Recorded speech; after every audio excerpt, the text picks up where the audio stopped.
se faz necessário.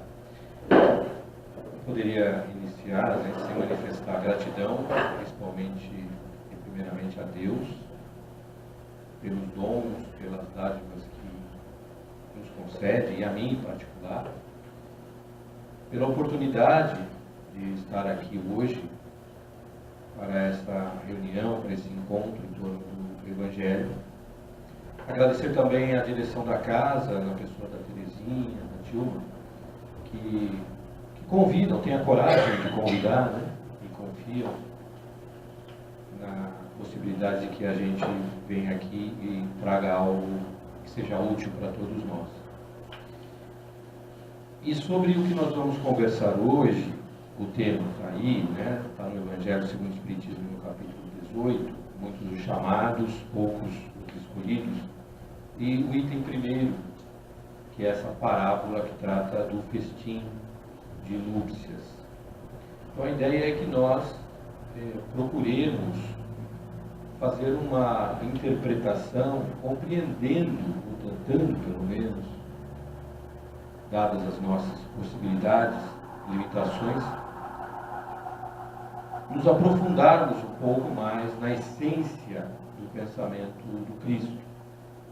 Porque se nós imaginarmos que o Cristo, que Jesus como o governador do planeta Terra, o governador espiritual do nosso orbe, veio aqui, né, encarnou no planeta para trazer uma mensagem, um ensino, ele não veio falar especificamente para um povo, ou para uma religião, ou para um grupo. Ele veio falar para os espíritos imortais, que todos nós somos. Por quê? O tema do qual ele trata são as leis divinas, que, portanto, são imperecíveis, são eternas, são perfeitas, como o próprio Deus o é. Então Jesus, quando fala sempre no sentido de trazer um ensinamento que auxilie o nosso espírito imortal, vivendo momentaneamente uma experiência encarnada, a compreender melhor essas leis divinas e principalmente buscarmos utilizar essas leis nas nossas condutas diárias. Por isso que Jesus, em muitos momentos, usava desse recurso das parábolas, porque ele estava tratando de um tema transcendente, um tema divino, porém falando a um povo que tinha a sua cultura, a sua língua, as suas crenças, as suas dificuldades intelectuais, morais. Então ele procurava, como bom mestre, se fazer entender. Quando ele ensinava, ele buscava realmente provocar naquelas pessoas que o ouviam uma reação emocional e intelectual que as levassem a uma melhor compreensão, a um melhor entendimento do que ele estava tratando. E por isso ele fazia uso com muita frequência de parábolas. Claro que quando nós vamos olhar para um texto de um livro religioso, isso os estudiosos dizem, há muitas formas diferentes de se fazer uma interpretação. O texto é aquele, mas as interpretações podem variar. Então, a nossa ideia aqui está baseada no trabalho desse autor, que é o Ari Cerqueira Filho, que publicou esse livro Parábolas Terapêuticas. Então ele desenvolve todo um raciocínio em torno dessa parábola, como de outras. Então é nisso que a gente está se baseando, nesse conteúdo deste livro, que eu, aliás, indico, né, recomendo, assim como também o que consta do próprio texto do Evangelho segundo o Espiritismo. Para quem não está acostumado, então, ou não conhece, ou não lembra, a gente vai relembrar do que trata essa parábola, a parábola do festim das bodas, do festim das núpcias. que está no Evangelho de Mateus. Tem outros evangelistas também. Lucas e Marcos trataram também, mas Kardec escolheu o texto de Mateus. Falando ainda por parábolas, disse-lhe Jesus: o reino do céu se assemelha a um rei que, querendo festejar as bodas de seu filho, despachou seus servos a chamar para as bodas os que tinham sido convidados. Estes, porém, recusaram-se a ir. O rei despachou outros servos, com ordem de dizer da sua parte aos convidados: preparei o meu jantar, mandei matar os meus bois e todos os meus cevados. Tudo está pronto, vinde às bodas. Eles, porém, sem se incomodarem com isso, lá se foram, um para a sua casa de campo, outro para o seu negócio. Os outros pegaram dos servos e os mataram, depois de lhes haverem feito muitos ultrajes. Sabendo disso, o rei se tomou de cólera e, mandando contra eles seus exércitos, exterminou os assassinos e lhes queimou a cidade. Então disse a seus servos: o festim das bodas está inteiramente preparado, mas os que para ele foram chamados não eram dignos dele. Ide, pois, às encruzilhadas e chamai para as bodas todos quantos encontrardes. Os servos então saíram pelas ruas e trouxeram todos os que iam encontrando, bons e maus. A sala das bodas se encheu de pessoas que se puseram à mesa. Entrou em seguida o rei para ver os que estavam à mesa, e dando com um homem que não vestia a túnica nupcial, disse: meu amigo, como entraste aqui sem a túnica nupcial? O homem guardou silêncio. Então disse o rei à sua gente: atai-lhe as mãos e os pés, e lançai-o nas trevas exteriores. Aí é que haverá prantos e ranger de dentes, porquanto muitos há chamados, mas poucos escolhidos. Então vejamos, se nós não buscarmos uma reflexão um pouco mais atenta e nos aprofundarmos no pensamento de Jesus, ficarmos apenas na superfície do texto da parábola, é até um pouco ilógica essa história, né? Quem é que faz tanto esforço assim para ter convidados numa festa de casamento? Se a pessoa quer vir, ótimo. Se a pessoa não quer vir, paciência, né? Mas quem é que vai e se irritar com os convidados que não atenderam ao convite a ponto de exterminá-los, né? A história é um pouco estranha essa, né? Mas não adianta nós ficarmos nesse lago raso. Nós temos que ir mais fundo na parábola. Então vamos tentar entender os símbolos da parábola.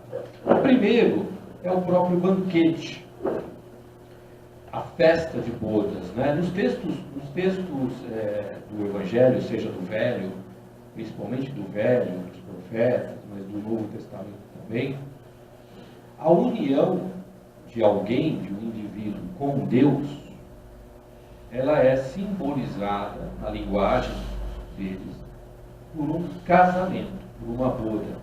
Então toda vez que alguém se entrega a viver a uma vida segundo as leis de Deus, os antigos e os mais atuais que redigiram os evangelhos tratam isso como um casamento. E ao contrário, quando há um distanciamento de um indivíduo, de um povo, da sua relação com Deus, isso é tratado como prostituição, né? Então, casamento seria uma união, nós com Deus, prostituição, um distanciamento nosso de Deus. Então, o banquete das bodas simboliza exatamente todos os recursos que Deus provê e que nos oferece gratuitamente para evoluirmos espiritualmente até a completa iluminação. Deus nos dá abundantemente a todos nós todos os recursos de que nós necessitamos, não para viver apenas materialmente, claro que isso também, mas principalmente para o nosso progresso, seja intelectual, seja ele moral. Ele não podia estabelecer uma lei de progresso, nos colocar no mundo para este progresso, sem nos prover daquilo que é necessário para esse progresso. Se não há o progresso, ou se há uma escassez de recursos, a falta jamais é de Deus, ela é nossa, que não prestamos atenção a tudo o que Deus nos proporciona, que não vivemos de uma maneira coerente, de uma maneira devotada às leis de Deus. Não é sermos santos ou sermos perfeitos, não é isso que Deus espera de nós, porque Ele nos conhece, Ele sabe que nós ainda estamos muito longe dessa condição de perfeição, mas Ele, que nos criou e que nos conhece, quer que nós busquemos conscientemente, intensamente, essa melhoria moral, e para isso Ele nos dá todos os recursos que nos são necessários, né? Então o banquete simboliza isso, os recursos. O filho do rei, então, seria Jesus, né? O rei Deus, o filho do rei Jesus. Os servos ultrajados e mortos, né? São aqueles discípulos fiéis que antecederam Jesus, os próprios profetas, Moisés e outros tantos, que alguns dos quais a história humana tem registro, não só na região da Judéia, da Galiléia, mas pelo mundo todo. Jesus, como governador espiritual do planeta, em todos os tempos, enviou os seus emissários para falar das leis divinas. Sempre ele fez isso. Nós, como humanidade, em nenhum momento da nossa história, ficamos desassistidos quanto à revelação sobre as leis de Deus. Porém, trata-se a primeira revelação como aquela de Moisés, com os 10 mandamentos, né? A primeira revelação. A segunda revelação, o próprio Jesus e o seu evangelho, assim dito. E a própria palavra, né, evangelho, é de boa nova, né, uma boa novidade, uma boa notícia. E a terceira revelação, então, com a vinda do Espírito de verdade,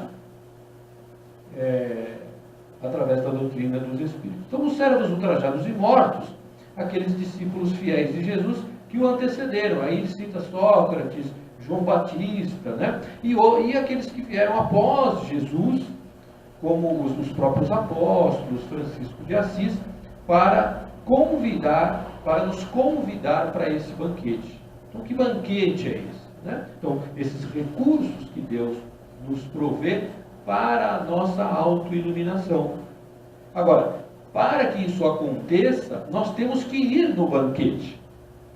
Nós temos que aceitar o convite que nos é feito. Nós temos que comparecer à boda. Senão não adianta. Se nós ficarmos, como ele diz aqui, eu vou cuidar do meu negócio, eu vou para minha casa de campo, eu vou ficar na rede social, como é que eu vou melhorar moralmente? Como é que eu vou superar as minhas dificuldades morais? Eu tenho que fazer isso através de um esforço cotidiano, né, de busca de autoconhecimento, e a partir do autoconhecimento identificar as minhas imperfeições e ir trabalhando pouco a pouco, né? Isso não se dá de maneira abrupta, devagarzinho, para melhorar. Então tem que haver um esforço, tem que haver um movimento meu para ir até o banquete. O banquete está pronto, está posto, o convite está feito. Agora cabe a nós aceitarmos o convite, né? Então Deus nos convida a todos para o grande banquete. Então, primeiro ele convidou alguns, então aí ele está se referindo ao próprio povo hebreu, né, que por ser, na época, o grande povo monoteísta do mundo, os outros povos, a Judéia na época era governada pelo Império Romano, aliás, grande parte do mundo ocidental e algo do mundo oriental era governado por Roma, mas Roma era uma sociedade politeísta, assim como outros povos importantes eram politeístas. O único povo que trazia já na sua cultura e nas suas tradições religiosas o Deus único eram os hebreus, eram os judeus, né? Então o primeiro convite foi feito a eles, mas por razões, né, que não cabe aqui agora, eles fizeram pouco caso do convite. E aí então o Senhor, o Rei, manda convidar todo mundo, já que aqueles que estavam em tese em melhores condições para aceitar o convite e aproveitar do banquete não quiseram, que todos então venham, né? Então, que tipo de pessoa não querem ir ao banquete? Nós podemos interpretar como as pessoas que são céticas e materialistas, ou seja, aquelas pessoas que não acreditam na existência de algo em nós que transcenda a matéria, que não acreditam que quando o corpo de carne deixa de existir, quando a gente morre biologicamente, que algo sobre, que algo reste, que algo fique no mundo ainda presente, né? Tem gente que diz que pouquíssimas, raríssimas pessoas são de fato ateus. A grande maioria dos que assim se denominam o fazem mais por orgulho, por uma questão de posição dentro da ciência, da academia, o que quer que seja, mas lá no fundinho, por quê? Os próprios que se dizem ateus também são espíritos imortais, também já estão passando por uma nova experiência de reencarnação. Então, o seu espírito, ainda que de uma maneira muito profunda, conhece essa realidade, não é? Então, são muito poucos os que de fato não acreditam. Mas esses céticos e materialistas que estão preocupados apenas com a vida material e que momentaneamente, por que momentaneamente? Porque isso é passageiro, essa condição não vai durar para sempre, né? Momentaneamente desconhece a existência do Rei, no caso de Deus, e das suas leis necessárias para o nosso progresso. Então estão preocupados só com as coisas da matéria, com o dinheiro, com o trabalho, com o poder, com a projeção social, com o status, não é? Ainda quando fazem isso de maneira honesta e digna, menos mal, menos mal. O pior é que por não acreditarem na continuidade da vida, acreditam que não importa o que eles façam, que não vai acontecer nada com eles, desde que a justiça humana não os alcance. Então, se dedicam a atos equivocados, de roubar, de matar, de expropriar, de abusar, né? Aí o comprometimento é muito maior, né? Outros símbolos ainda. Então, o próprio rei encolerizado. Olha, Deus fica encolerizado, Deus fica com raiva, Deus fica chateado conosco quando nós erramos? Não. Por quê? Porque Deus não é amor. Ele não é a inteligência suprema, o que criou tudo que existe no universo. Portanto, nos criou. Então, se Ele nos criou, Ele nos conhece. Ele sabe do que nós somos e do que nós não somos ainda. capazes. Então, quando nós erramos, dadas as nossas imperfeições, Deus sabe que é próprio da nossa condição ainda errar. Logo, Ele não se chateia. Logo, Ele não precisa nos perdoar. Ele não ficou magoado com a gente. Não ficou de mal. Agora, essa simbologia do rei encolerizado, né, trata exatamente das leis divinas. Porque, ao mesmo tempo em que Deus é amor, Ele é justiça. E a sua justiça, como tudo que provém de Deus, é perfeito. Então, quando nós erramos, nós não ofendemos a Deus, mas nós criamos para nós um débito perante as leis divinas. E este débito é que necessita ser saldado. Esta dívida que nós contraímos, fazendo uso do nosso livre-arbítrio, porém ainda em virtude das nossas imperfeições, é que vai ser resgatada, que vai ser expiada. E daqui a pouquinho a gente vai falar como que nós podemos resgatar. Há dois mecanismos, só dois mecanismos, de acordo com a lei de Deus, que nos permitem pagar as dívidas contraídas junto a essas leis. A gente já vai falar. Os convidados indignos, então, são aqueles que não estão dispostos a se esforçarem para se espiritualizar pelo amor. O convite que o rei faz é um convite amoroso. É um convite, olha, venham para o meu banquete. Tudo já está preparado, os bois, os cevados, tudo está posto. E naquela época, né, festas de casamento, elas duravam 7 dias. Acho que os polacos trazem daí as tradições, né? Festa de casamento de polaco dura quase uma semana, né? Então imagina quanto devia custar o buffet na época. Hoje, para você fazer um buffet de 4, 5 horas já custa caro, imagina um buffet de 7 dias. Então, o rei faz um convite. Venham para a minha festa. Venham para as bodas, para a comunhão do Espírito imortal com o Criador. Os que não estão dispostos a esse esforço para se espiritualizar pelo amor, somente vão se espiritualizar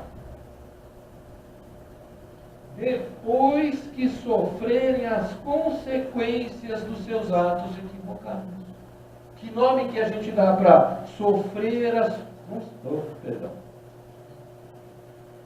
sofrer as consequências dos atos equivocados? Que nome que nós damos para isso? Sofrimento. Sofrimento. Então, o sofrimento não é castigo. Ele é uma consequência natural das leis divinas, na medida em que nós não as respeitamos, causa e efeito. Se eu estou sofrendo, e todos nós estamos, em algum grau, em alguma medida, se eu estou sofrendo, não é porque Deus não me ama, ou porque Ele não existe, ou porque Ele está se vingando de mim, mas é porque eu, em algum momento desta vida, ou de outra vida passada, infringi a lei de Deus. Não quis me espiritualizar pelo amor, não aceitei o convite de Deus para o banquete das bodas. Eu não preciso disso. Eu tenho a minha casa de campo, eu tenho meu negócio, eu tenho meu carro, meu dinheiro, minha posição. Para que eu preciso de Deus? Para que eu preciso do Evangelho? Para que eu preciso ser bom se eu vou morrer e tudo acaba? Eu quero mais é me dar bem. Ser bom é para os simplórios. Não é assim que algumas pessoas pensam? Só que independente de acreditar ou não, a verdade é uma só. Então, as leis de Deus incidirão e incidem sobre nós de maneira inexorável, tanto faz do que a gente acredite. Não importa. Agora, se eu tenho consciência disso e creio nisso, o meu caminho sobre a terra se torna mais fácil. Porque eu procuro evitar o erro e compreendo quando sofro que isso é uma consequência do erro. Então, quando eu pagar a dívida, o sofrimento cessa. Quer parar de sofrer? Faça o bem. Ame. Pratique a caridade. Porque essa é a maneira mais rápida e fácil de pagar a dívida. O amor cobre uma multidão de pecados. Não é? Mas a gente é teimoso, a gente é orgulhoso, a gente se acha o último biscoitinho do pacote. E aí sofre. Não é? A gente acha que a pessoa tem muito dinheiro e não sofre? Sofre. Tem problemas gravíssimos. O maior problema, e talvez o principal problema das pessoas endinheiradas, é a falta de paz. Não tem paz. Desconfiam de tudo e de todos. Não dormem. Tem que tomar remédio para dormir. Depois tem que tomar remédio para ficar acordado. Tem depressão. Se suicidam. Por que uma pessoa milionária se suicida? Porque falta algo, né? A túnica nupcial. Aqui que é a questão chave. Né?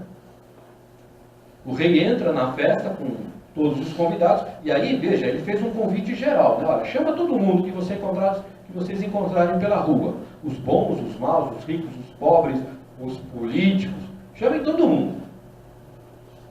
E aí, claro, com uma audiência, né, tão diversificada, era de se esperar que nem todos estivessem adequadamente trajados. Mas ele encontra dentre todos um homem que ele nota não está trajado com a túnica nupcial. E aí esse ele condena para as trevas exteriores, amarrado, né, onde haveria choro e ranger de dentes. Então a túnica, ela simboliza a nossa fé e a nossa confiança em Deus. A comunhão com o anfitrião do banquete. De novo a simbologia das bodas como comunhão. Anfitrião do banquete de abundância da vida. É necessário disposição para uma autotransformação. Não basta bater no peito e dizer Senhor, Senhor. Inclusive no próprio capítulo aqui do Evangelho tem uma lição que fala disso. Não basta. Eu aceitei Jesus na minha vida. Tudo está resolvido. Como assim? Você tem que fazer muita coisa para resolver. Não é Jesus que vai fazer por você. Jesus morreu na cruz e o sangue dele nos salvou.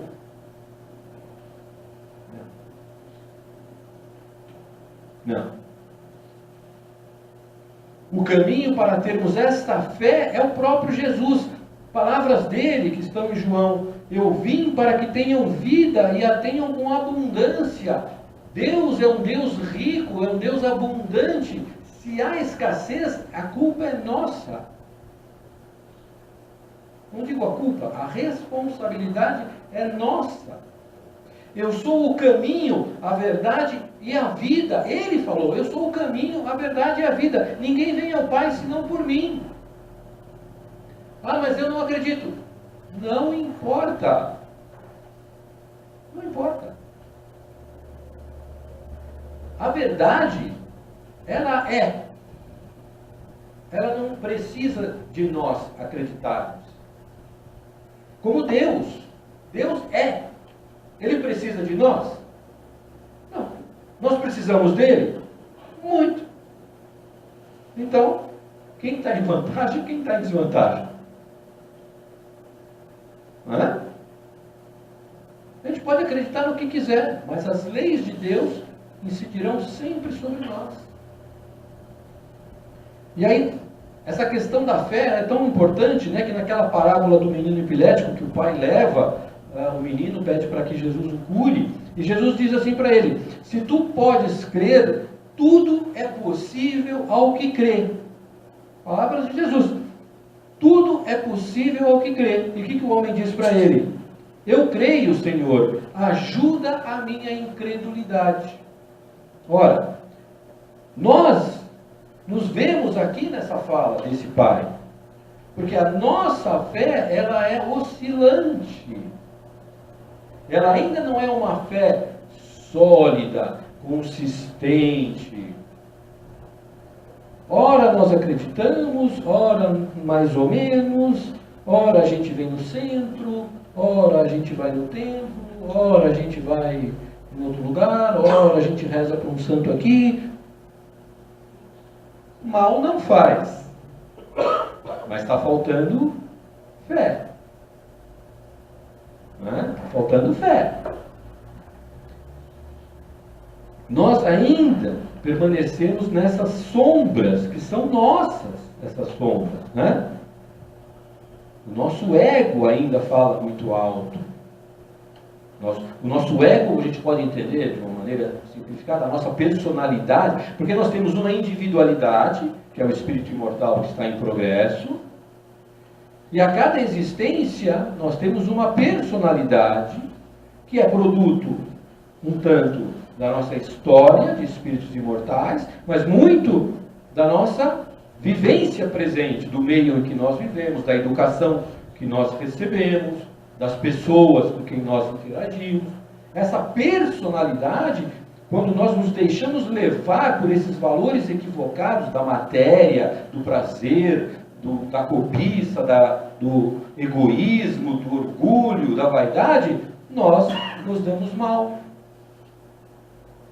Quando nós calamos o nosso ego, a nossa personalidade provisória, temporária, e deixamos falar a nossa individualidade imperecível, aí nós não erramos. É isso que se chama ouvir a voz da consciência. Onde estão gravadas as leis de Deus? Pergunta Allan Kardec no Livro dos Espíritos. E a resposta dos mentores espirituais: na consciência. Na consciência. Então Jesus em diversos momentos nos chama à fé. Quem crê em mim, crê não em mim, mas naquele que me enviou. Eu sou a luz que vim ao mundo, para que todo aquele que crê em mim não permaneça nas trevas. Jesus não veio nos salvar. Jesus veio nos ensinar como nos salvarmos a nós mesmos. O Evangelho é um guia seguro de autossalvação. Não salvação porque ninguém está perdido, mas de auto-aprimoramento. E se alguém ouvir as minhas palavras e não crer, eu não o julgo. Porque eu vim não para julgar o mundo, mas para salvar o mundo. Neste sentido, de trazer o caminho. Eu sou o caminho, a verdade e a vida. Ainda em João: não se turbe o vosso coração. Veja que bonitas essas falas aqui para frente. Não se turbe o vosso coração. Crede em Deus, crede também em mim. Quando que Jesus falou que Ele era Deus? Ele nunca disse que Ele era Deus. Não crês tu que eu estou no Pai e que o Pai está em mim? Ora, Ele como Espírito perfeito, Espírito que já alcançou o ápice da evolução moral e intelectual, está em perfeita comunhão com o pensamento divino.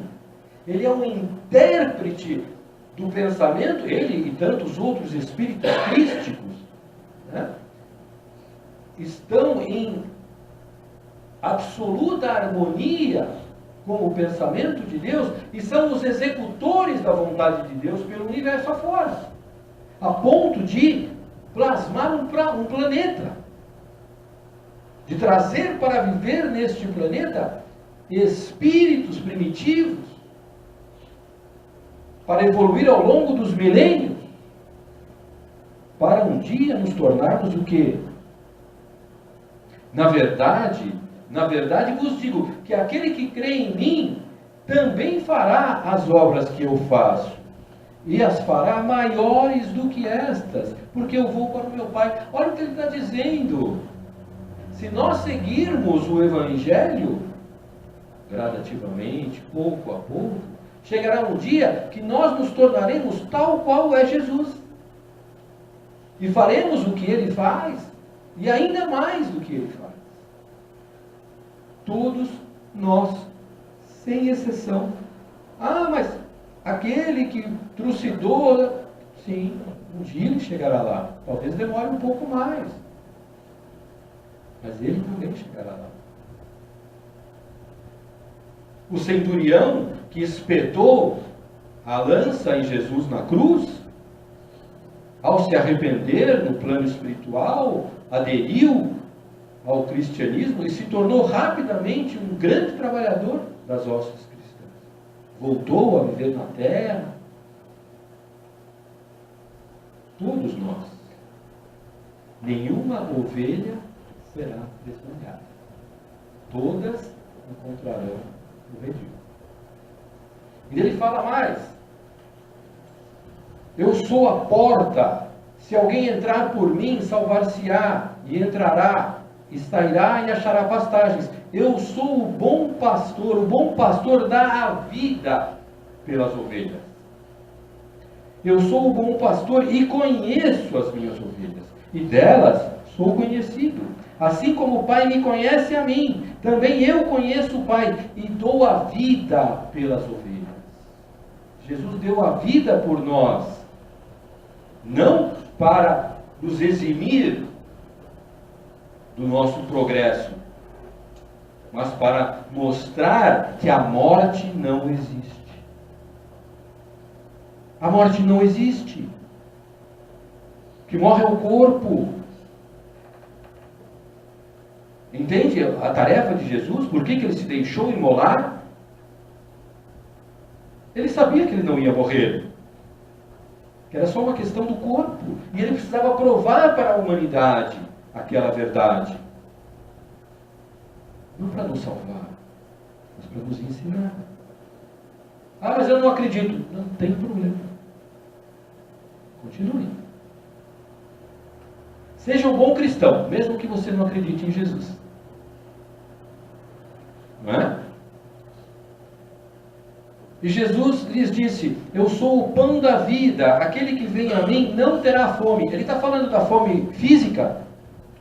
Ou ele está falando da fome espiritual? E quem crê em mim nunca terá sede. Na verdade vos digo que aquele que crê em mim tem a vida eterna. Não viverá nas trevas, onde há choro e ranger de dentes. O que Jesus fala aí? Das zonas umbralinas, né? Criadas por nós mesmos no plano espiritual. A palavra fé, então, vem lá de fides, né? Fidelidade. Fidelidade a quê? Fidelidade de princípios, de sentimentos, fidelidade na própria autorrenovação pelo amor. Vamos nos renovar pelo amor, não pela dor. Por isso vos digo, e isso vale muito para os dias de hoje, né? Eu vejo muita gente aí agitada, preocupada, o que vai acontecer, vai mudar, vão tirar direitos, vão...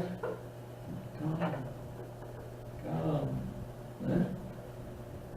Não andeis cuidadosos quanto à vossa vida, pelo que haveis de comer ou pelo que haveis de beber, nem quanto ao vosso corpo, pelo que haveis de vestir. Não é a vida mais do que o mantimento e o corpo mais do que a vestimenta? Por isso vos digo,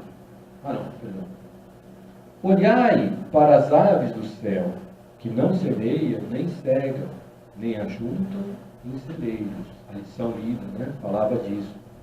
A gente quer a colheita, o fruto da colheita, mas não quer o trabalho de ir lá e colher. Né? Então, as aves que não semeiam, não cegam, nem ajuntam em celeiros, e vosso Pai Celestial as alimenta. Não tem de vós muito mais valor do que elas? E qual de vós, com todos os seus cuidados, poderá acrescentar um côvado, 1 centímetro, à sua estatura? E quanto ao vestuário, por que andais solícitos? Olhai para os lírios do campo, como eles crescem, não trabalham nem fiam. E eu vos digo que nem mesmo Salomão, em toda a sua glória, se vestiu como qualquer deles. Pois se Deus assim veste a erva do campo, não vos vestirá muito mais a vós, homens de pequena fé? E aqui eu abro um parênteses. Homens como espécie humana, né? não é como sexo masculino, né? Espécie humana, homens e mulheres, ou o café. Né? Não andeis, pois, inquietos, dizendo, que comeremos, ou que beberemos, ou com que nos vestiremos, porque todas essas coisas os gentios também procuram, ou seja, aqueles que não traigam, ou seja, os gentios, também têm o mesmo tipo de preocupação. Então não é isso, a vida não é isso.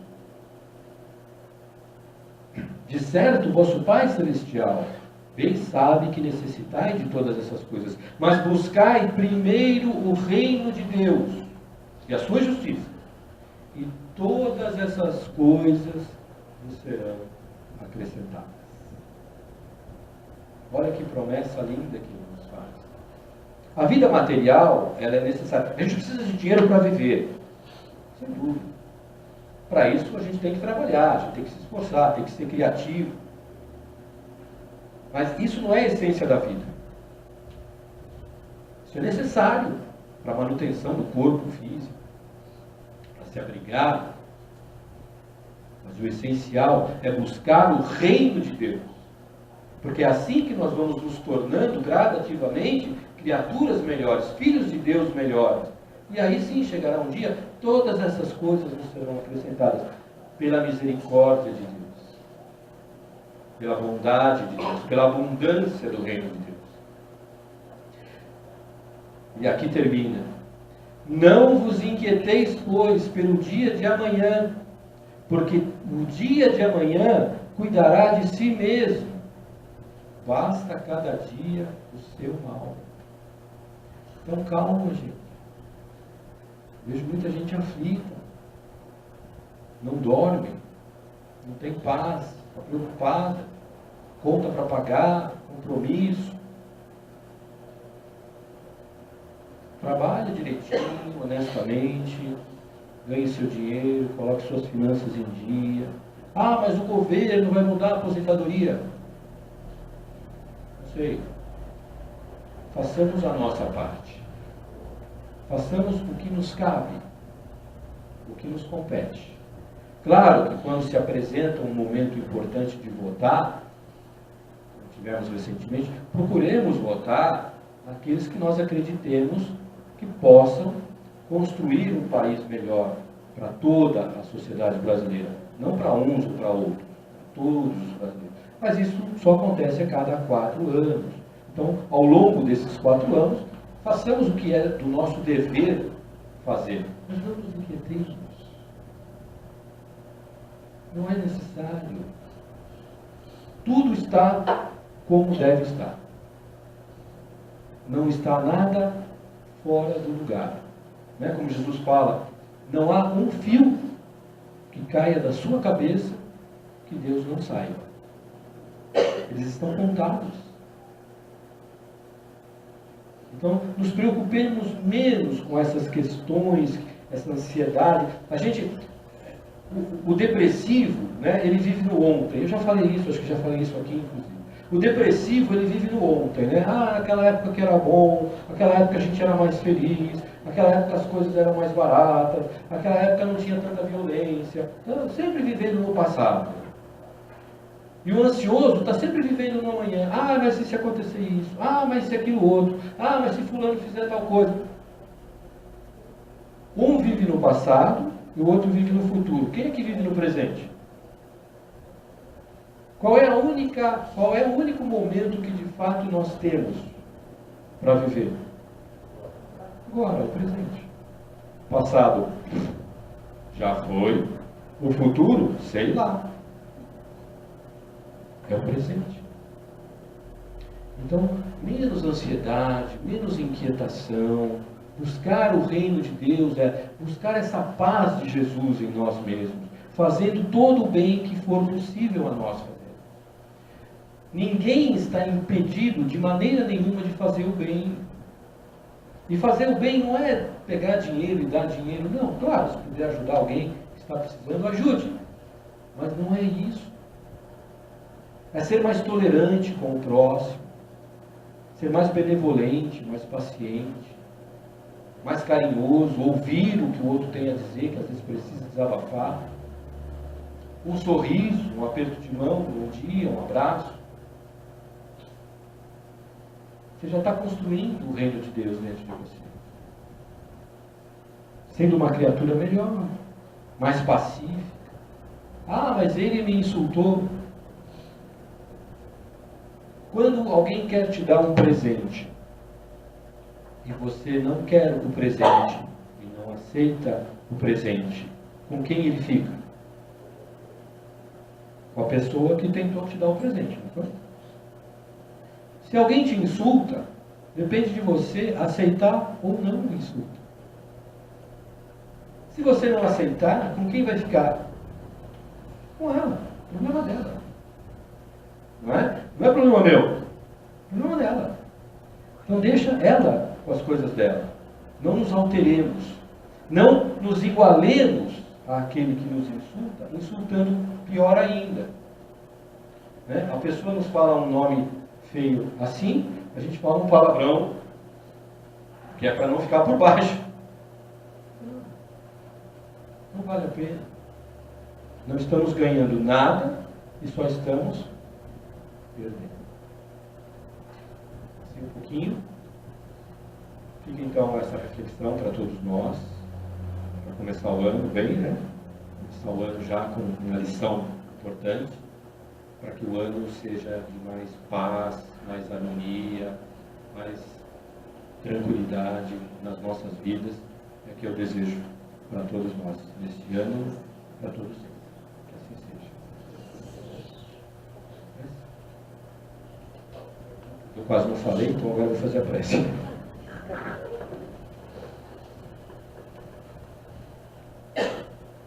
Então que nós aproveitemos essa atmosfera na qual estamos envolvidos pelas vibrações que os bons espíritos, trabalhando em nome de Jesus, promoveram em nosso favor, aproveitando que estamos ainda nesta época de reflexão sobre o presente, sobre o futuro, em que tomamos decisões a respeito de nossas vidas, de nossas condutas, o que fazemos projetos, revisamos situações, que façamos bom uso desses ensinamentos trazidos por Jesus em nossas vidas.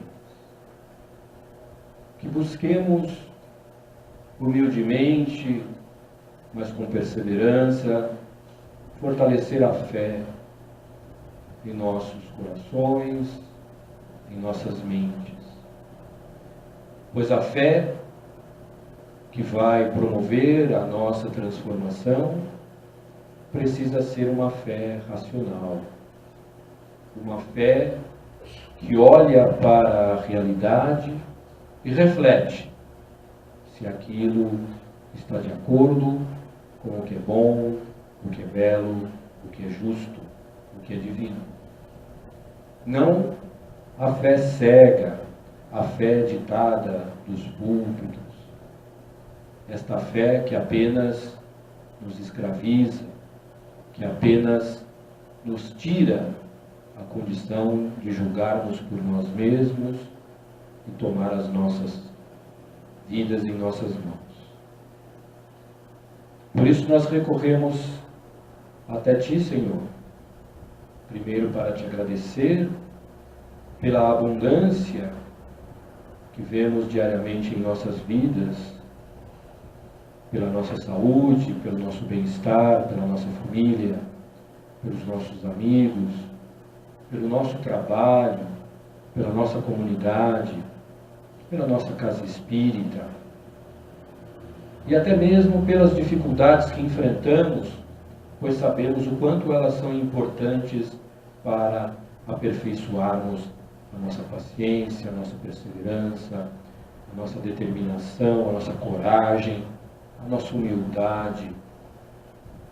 Por tudo isso nós Te agradecemos e Te buscamos a fim de que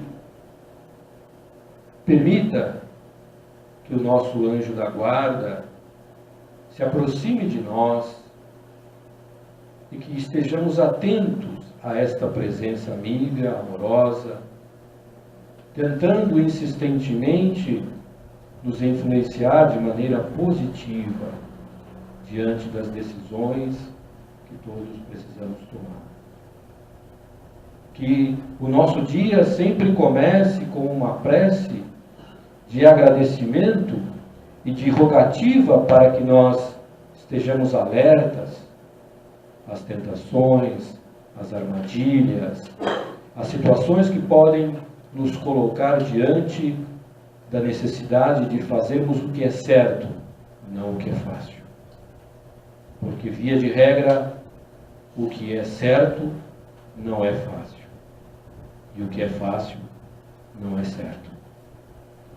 Que possamos, Senhor, prosseguir na nossa caminhada, alimentados e alicerçados na nossa fé em Ti, hoje, tudo sempre. Que assim seja.